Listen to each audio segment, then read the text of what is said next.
today is the National Teachers Day. Okay. So what can you say about that? Today is the National Teachers Day. And we teachers, we are very thankful for giving importance to us teachers in molding the youth. Opo. Teachers Day tsaka elderly youth. Opo, so pinagsabay. So ngayon ma'am, mostly we are very thankful na nire-recognize ang importance ng teachers na binibigyan kami ng chance na sabihin natin mapasalamatan, kumbaga kilalanin talaga yung mga ginawa na i-recognize, i-acknowledge, ma-recognize.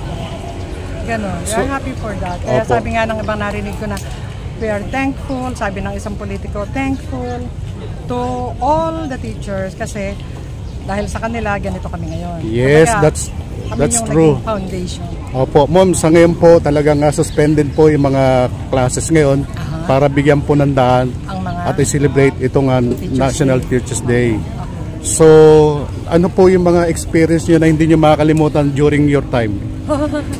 Opo. My time. Yes, yung bang kasi nung siyempre, araw, ma'am. Pagka ganitong Teachers Day, ang pinakamaligaya, yung mga estudyante mo, ang dami nila dala-dala, kahit simple. So may mga tokens po sila, di ba? Hindi sila nakakaano talaga. Kaya mapapaiyak ka talaga sa tuwa kasi ang dami nila sa flowers, chocolates, may mga food, may kahit anything. Opo, talagang maluluha ka, ma'am, di ba? Mga bata. Ma-care din sila sa kanilang mga teachers. They're very din talaga. Very caring din ang mga estudyante. Kaya nakakatawa din talaga. So ma'am, di ba napakahirap ng teacher noon kaysa sa ngayon kasi dati mahirap po rin ngayon. Mano-mano po nung araw Hindi katulad ngayon, meron po tayong digital na computerized, di ba? Araw kami, araw-araw sulat ng especially ma'am sa lesson plan nyo, ano pong pagkakaiba noon tsaka sa ngayon? Sa lesson plan namin kasi nung araw-araw talaga, we have to write, we have to think. Kaya nga ako, as I am a school paper advisor. So nagte-train ako ng mga estudyante na sumusulat.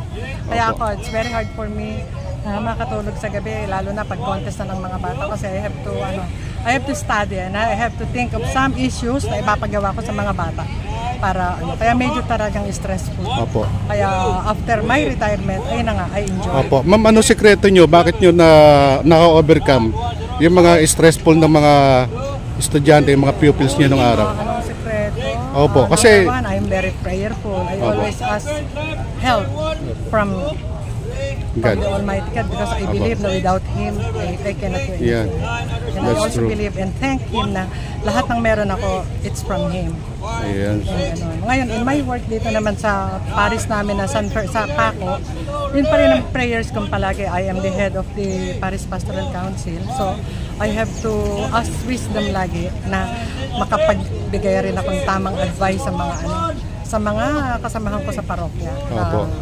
Siyempre yung mga workers, mga volunteers doon.